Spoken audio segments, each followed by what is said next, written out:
gracias Ezequiel Casanova.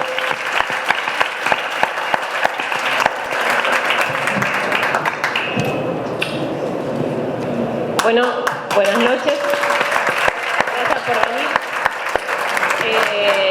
Primero yo quería agradecer la generosidad de Eduardo y Martín por darnos un espacio, sobre todo a la mayoría de nosotros que ninguno antes había publicado en un libro y sabemos que es un camino difícil, que tal vez uno se lo imaginaba para mucho más adelante y bueno, esa generosidad primero quería agradecer. Y después yo les quería contar algo que me pasó con esta historia. Yo la historia la arranco justo a principio del año pasado. Bien no sabía qué hacer. Mi crónica se llama El hombre de la tierra, es un perfil sobre Félix Díaz, el líder COM. Yo arranco la historia y a mitad de año puedo conocer a un editor peruano y le ofrezco, si le interesa a él, publicar esta historia en su revista. Y él me dice, mira, para poder publicar una historia en mi revista yo siempre hago 3 preguntas, me dice. Me dice, la primera es ¿qué querés contar? Entonces, bueno, yo ahí traté de vender la historia, así como los periodistas que mucho de marketing no tenemos, pero con los editores lo tenemos que poner en juego. Le empecé a contar que era la historia de Félix Díaz, que es uno de los líderes más destacados del país, que a mí me interesaba contar su historia porque me parecía que en los medios siempre solía salir muy polarizado, o sea, o lo odian o lo aman, y quería contar un poco estos grises, ¿no?, de la historia. Que él era un hombre que se ponía, digamos, como discurso siempre la lucha por la tierra, que es un conflicto histórico que hay en Argentina con los pueblos originarios, y que había sufrido mucho, o sea, que su familia había estado amenazada, que mismo él sufrió amenazas de muerte, que incendiaron las casas, que mueren niños porque no tienen buena atención de salud, sobre todo en el interior y más en particular en Formosa. Y él entonces me dice, bueno, te voy a hacer la segunda pregunta. Me dice, ¿por qué querés contar una historia tan triste? Y yo le digo, mirá, porque, o sea, yo siento que tiene que salir un poco de la invisibilidad esta historia. Le digo que justamente la crónica lo que busca es contar cosas que en los medios no pueden salir con tanta profundidad.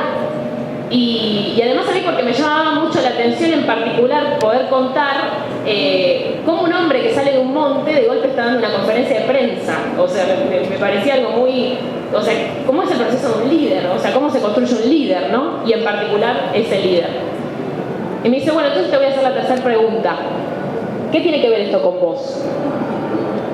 Y yo ahí me quedé helada. No sabía qué contestar, o sea, yo soy de Buenos Aires, mis bisabuelos son inmigrantes, o sea, no tiene nada que ver conmigo. Y entré medio en crisis, o sea, no fue ni sé qué le respondí, y obviamente la crónica no salió publicada. Y después me quedé pensando un poco, ¿no? O sea, ¿por qué elegí esta historia? Y entonces, justo en el interín, o sea, cuando yo lo conozco a él, empiezo a hacer trabajo de campo, hasta que lo vuelvo a ver. Con mi novio tuvimos un accidente de tránsito, y a mí me empezó a dar, o sea, fue un accidente bastante fuerte, y me empezó a dar miedo salir a la calle, y sobre todo volver a una ruta. Justo se dio la posibilidad por un grupo de un grupo militante, que ellos tienen mucho en cuenta el tema de los pueblos originarios. Había una convención en Formosa que justamente iba a tratar el tema de la tierra, y me dice, bueno, si querés viajar con nosotros. Y yo dije, no sé, volver a la ruta, dije, no sabía qué hacer.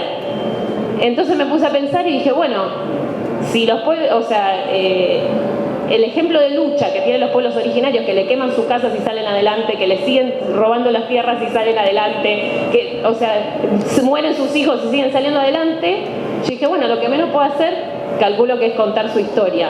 Así que bueno, eso era, por eso más agradezco la oportunidad de ustedes y salí a la ruta. Gracias, Agustina Grasso.